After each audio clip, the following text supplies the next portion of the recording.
From Interior Alaska's most trusted news source, this is the Fairbanks Evening News.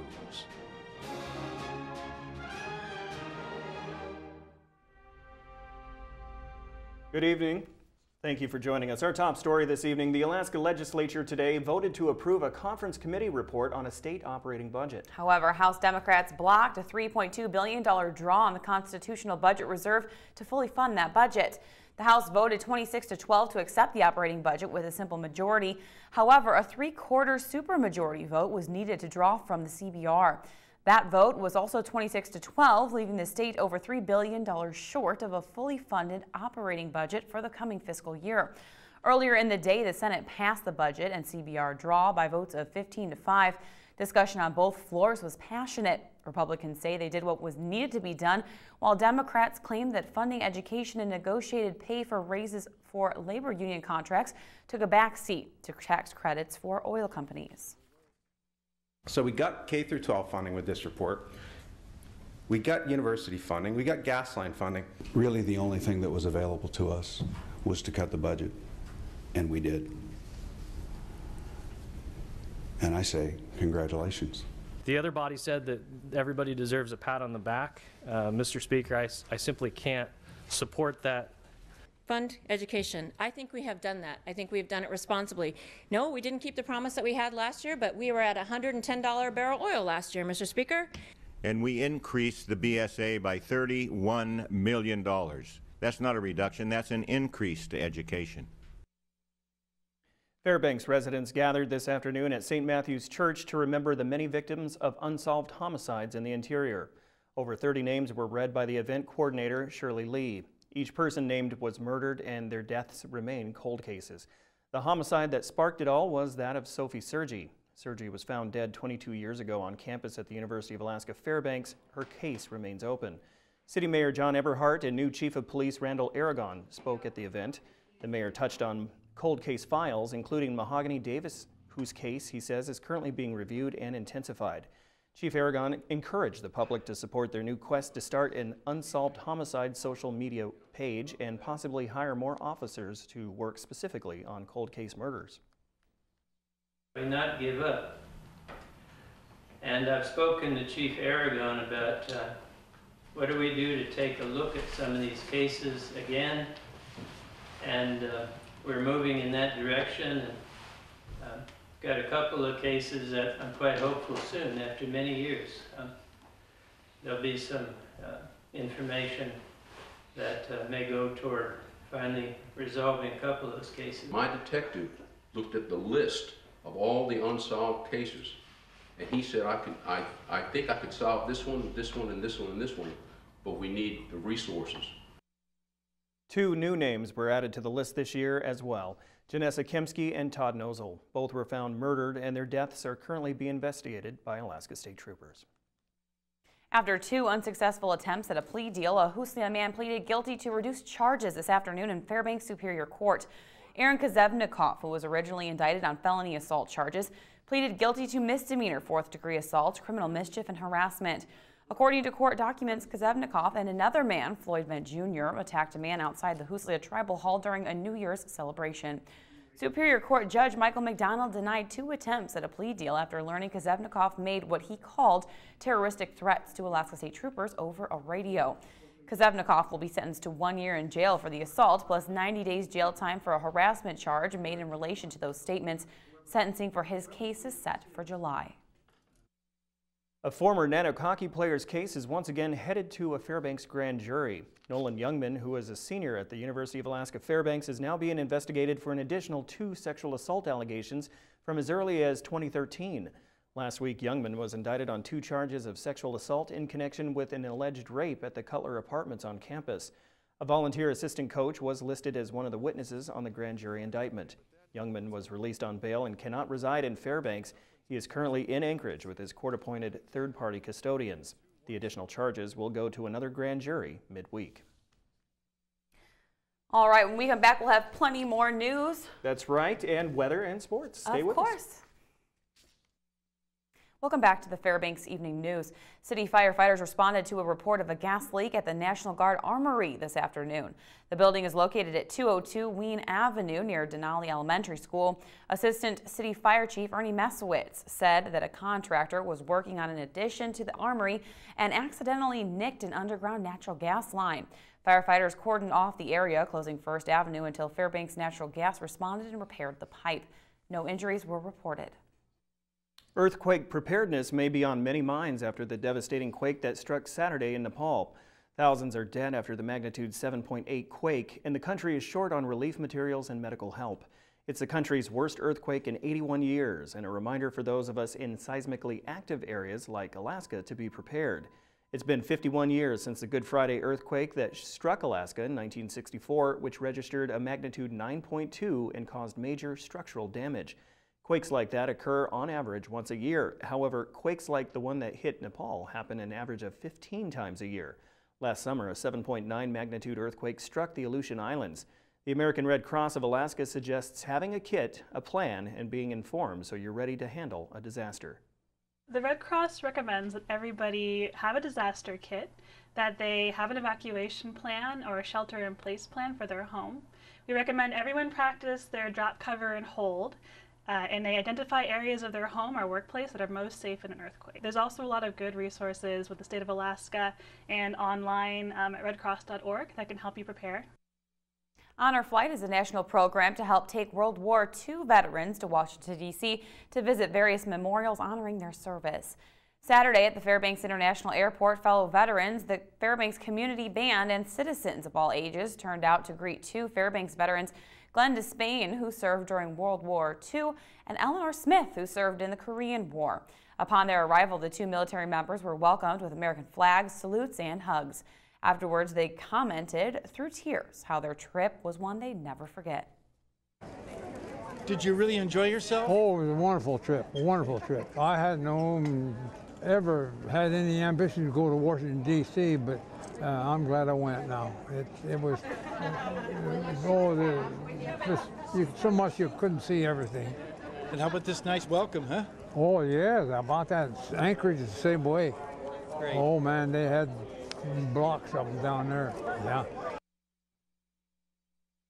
Saturday afternoon at Pioneer Park, men from across the interior strapped on high heels to raise awareness for survivors of domestic violence. Walk a Mile in Her Shoes is a march to stop rape, sexual assault, and gender violence throughout the interior. The walk benefits the Interior Alaska Center for Nonviolent Living. Many organizations throughout the community took part in the event, including service groups and banks. Miss Alaska International, Shayla Silva, has taken on the campaign because she herself was a victim of domestic violence. She says the event is important because it helps bring attention to the high rates of violence against women in Alaska. Last year, I found my voice in being a survivor of domestic violence and sexual assault.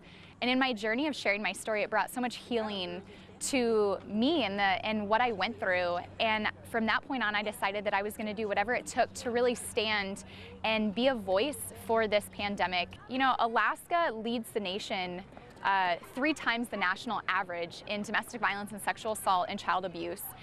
So to know those statistics, it's so important that we watch those numbers diminish, but we can't do it without the support of our communities and speaking up, because that is what is truly going to put an end to this infection in our community and in our state.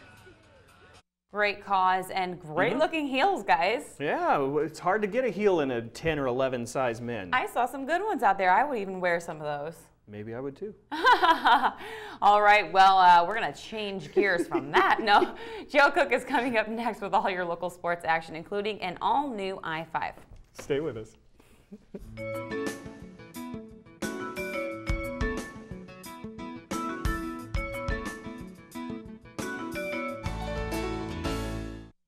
Welcome back, Interior Alaska. Joe Cook here this Monday night with your weekend recap. Unfortunately, the Ice Dogs came away empty from their road trip in Cloquet, Minnesota in the Midwest Division Finals. After a close 1-2 loss on Friday night, the Ice Dogs lost Game 2 4-2 on Saturday night. It was tied 2-2 until Brett Hakila scored what would be the game winner for the Wilderness less than 5 minutes into the third period. An empty net goal made the final margin for the Wilderness. Jacob Hetz, he led the Ice Dogs with 2 goals, and Chandler Mondry, he had 2 helpers in the loss. The Ice Dogs were outshot for the first time this postseason, 35-23. Despite being in an 0-2 hole, the good news is that Game 3, with their season on the line, is this Friday night at the Dipper.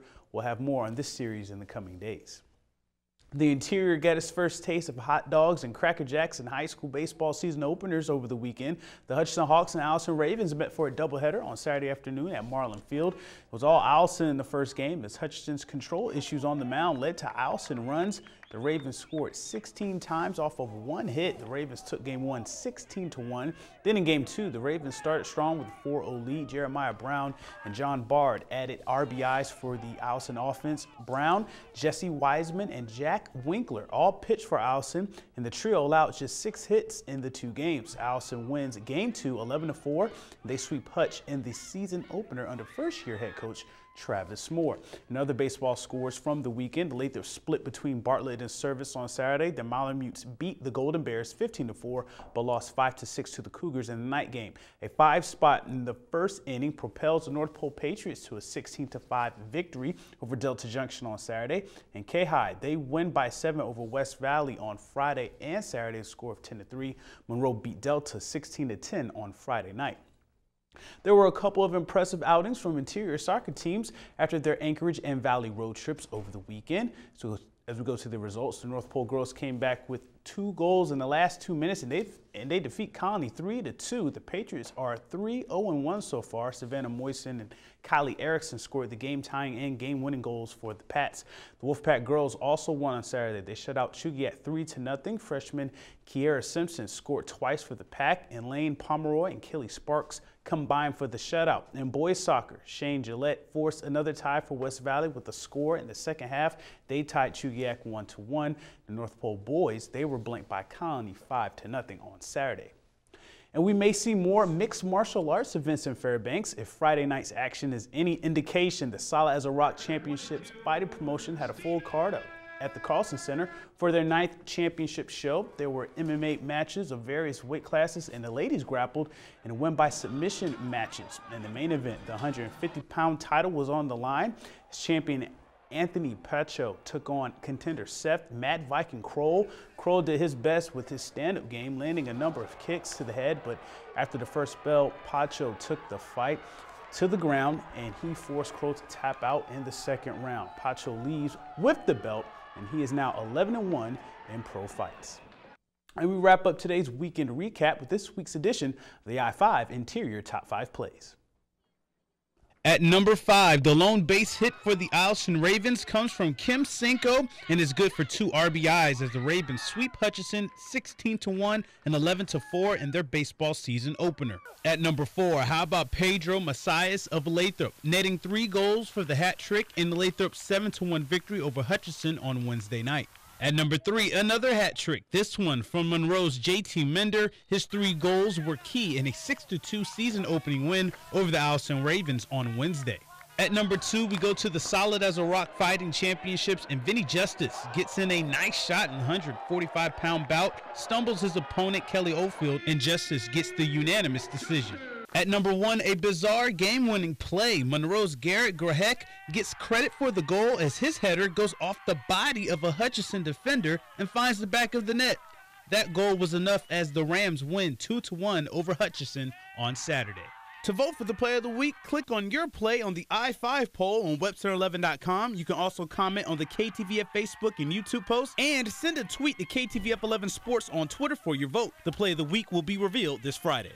The I-5 Sports Report is brought to you by Adient Orthopedic Physical Therapy.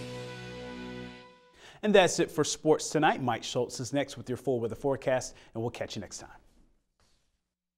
Hey everyone, welcome back into our Fairbanks Evening News edition for a Monday night. Mike Schultz with you once again talking about weather. What a great weekend. Nothing but sunshine. Temperatures warming up. Today was even better, 63 degrees for the high day. Going to cool down a little bit tomorrow and the next day, but after that we'll warm back up again. We are looking at some fantastic weather all this week. We'll tell you more about that in just a little bit.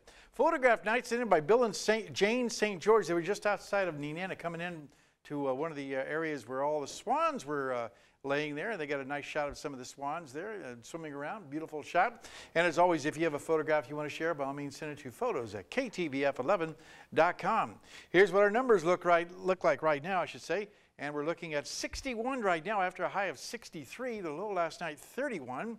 The record high, 70. Nice to see a 70-degree reading there. That was in 2005. The record low, 7 degrees in 1909. Sunrise and sunset, about 16 hours and 41 minutes of daylight, a gain of 7 minutes from yesterday. On our satellite and radar, not a whole lot going on there. Some afternoon showers spinning around to the north and the east of the Fairbanks area, but most of those are just kind of moving out of the picture right now, not really bringing a whole lot to us.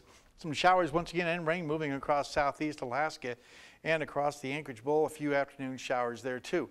As far as the big picture is concerned, we'll go to the satellite and radar and then zoom in and show you right around the Fairbanks area. You can see some showers here and there, a little bit of virga with the rain not quite hitting the surface, but all in all, looks like it's all starting to wind down as the temperature is starting to cool off a little bit. It'll probably pick back up again tomorrow. On our big map, as you can see, showers around the Ketchikan area, just cloudy to sprinkles around the Juneau area. Elsewhere, we're looking at nice weather across the Anchorage Bowl, 51 degrees there, Kodiak at 46. Some showers along the Aleutian chain, and a nice day again in Nome, 39 degrees there, Barrow at 18, and Fort Yukon, look at that, 52 degrees. Lower 48 weather, quite a bit to talk about once again. More showers moving across the Pacific Northwest there, and a nice sunshine over the southwest, showers and thunderstorms across parts of Texas. In fact, thunderstorms bringing hail almost this size, even possibly bigger in some areas, 4 to 5 inch size hail, softball size hail, and bringing quite a bit of damage with it. I talked to my brother who lives in Texas, and he says Saturday was a real nightmare there with the thunderstorms and the hail. Showers and thunderstorms once again over the deep south, and the satellite and radar kind of gives you an idea what's going on. This area of low pressure is spinning around, helping to really agitate the atmosphere and bring all those thunderstorms around the Texas area. And then another jet stream helping to move more showers and heavier rain across the deep south. And the overall picture for tomorrow doesn't look like a whole lot of break for the deep south. Again, more thunderstorms, some of those severe moving across the deep south. Rain continuing over the eastern half of Texas. The jet stream for later on this week looks a little better though. Skies start to clear out, sunshine, as the warm temperatures return to a large portion of the country, which means the drought continues over California too, unfortunately. Well, back to Alaska for tomorrow, looking at mostly cloudy skies for Barrow, sunny skies for Nome, and mostly cloudy skies in the Fort Yukon area. Here in the interior, very nice in the Fairbanks area, just some mostly sunny skies, but scattered rain showers are possible for Delta and Healy. While over southeast Alaska, the rain will continue over the Juneau area with scattered showers in the Ketchikan region. Over the southwest, we're looking at, for the most part, rain and snow showers at Cold Bay, partly cloudy in Bethel, and also at Kodiak. And down around the Anchorage area, it's not too bad a forecast. Cloudy skies for Anchorage, rain showers at Valdez, but mostly cloudy skies expected in Homer. Okay, it's a new week. Once again, time for a new school for our kids' weather. And this week, we're going to be talking with the kids from Denali Elementary School. Tonight, here's a young lady with a weather story. On the day of April 21st, there was mud, snow, mush, and puddles. After one night, all of that disappeared. On that day, it was dry. On the next day, it was dry, warm, and sunny. And for the whole rest of the day, it was like that. In fact, it was like that for a few more days. She's not going to worry about any more 40-degree temperatures. They're going to be 60-degree temperatures. Again, thanks to Mount McKinley Bank for sponsoring our kids' weather. Tomorrow night, another young lady will be here to share a picture with us. Here's your forecast for the remainder of the night. Mostly cloudy skies, can't rule out an isolated showers, and temperatures once again 34 degrees.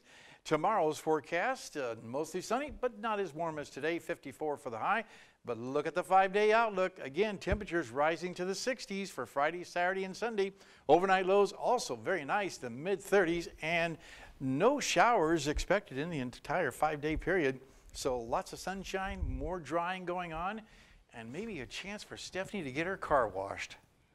Besides my car, we have to be honest here. Today is a big day. It is? It is? For us here at KTVF. Oh, I think I know where you're going. It's so huge. What?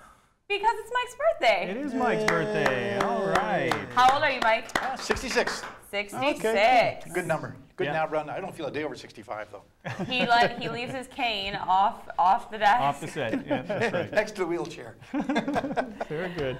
So we have to say happy birthday to Mike. Thank you very much. Mike. Thank you. Thank you. you. That's great. All right. Well, that will wrap up this special birthday edition of the Fairbanks Evening News. We are glad you could join us. I could say. Tonight on NBC Nightly News, Nepal's hospitals are overwhelmed with injured as the death toll rises to more than 4,000. That's up next with Lester Holt. You can join us here 6 days a week at 6 and 11 or online anytime at webcenter11.com. From all of us here at the News Center, we wish it. you a happy birthday to you. Happy birthday to you.